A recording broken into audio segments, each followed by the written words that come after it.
দুপৰীয়া সাজত আমাৰ ঘৰত এনেকুৱাবোৰ ৰন্ধন প্ৰায়ে থাকে। আজি চেঙেলী মাছেৰে আকৌ মানিমুনিৰ জোল ৰান্ধিলোঁ। ইমানেই সোৱাদ ভৰা হয় আৰু এনেকুৱা ৰন্ধনবোৰ খালে কিবা গাত জোৰহা দি আহে নহয়নে? দুপৰীয়া সাজত আছিলে, মই বোলো তাকে আপোনালোকক পৰিৱেশন কৰি দেখাওঁ। মানিমুনি, ভেদাইলতা, নৰসিংহ এইবোৰ ধুই ধাই ল'লোঁ। আনফালে বাছি লোৱা মাছকেইটাত এতিয়া নিমখ হালধি সানি কেৰাহীত তেল গৰম কৰি লৈ আধা ভজা কৰি ল'ম। পিঁয়াজ এটা, আদা, নহৰু, জলকীয়া দুটা খুন্দি ল'লোঁ, মানে মিক্সিতে বটি লৈছোঁ। আধা ভজা কৰা মাছকেইটা উঠাই লোৱাৰ পিছতে সেইখন কেৰাহীতে সেইকণ তেলতে অকণমান গোটা জিৰা ভাজি ল'লোঁ। এতিয়া সেই পেষ্টটো দিলোঁ। পিঁয়াজ, আদা, নহৰু, হালধি এচামুচ দিয়াৰ পিছতে জালুক আৰু জিৰা বটা দিলোঁ। এতিয়া আলু দিয়াৰ পিছতে দুটা আলু সিজাই ল'লোঁ।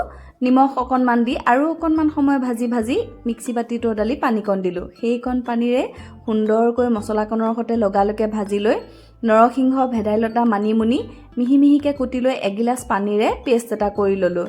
এতিয়া চেকনিৰে চাকি দি দিয়াৰ পিছতে মাছকণ দিলোঁ। মাছকণ দিয়াৰ পিছতে ঢাকন মাৰিম 4 মিনিটমান সময়। তাৰপিছতে হৈয়ে গ'ল নহয়। চেঙেলী মাছ কোনে কোনে খাই জনাবচোন দেই। আমি কিন্তু খাওঁ। এনেকুৱা ধৰণৰ ৰন্ধনবোৰ ল'ৰা ছোৱালীক খুৱাব পাৰিলেও বহুত বেছি ভাল। আমাৰ আজি দুপৰীয়াৰ জুতি আছিল।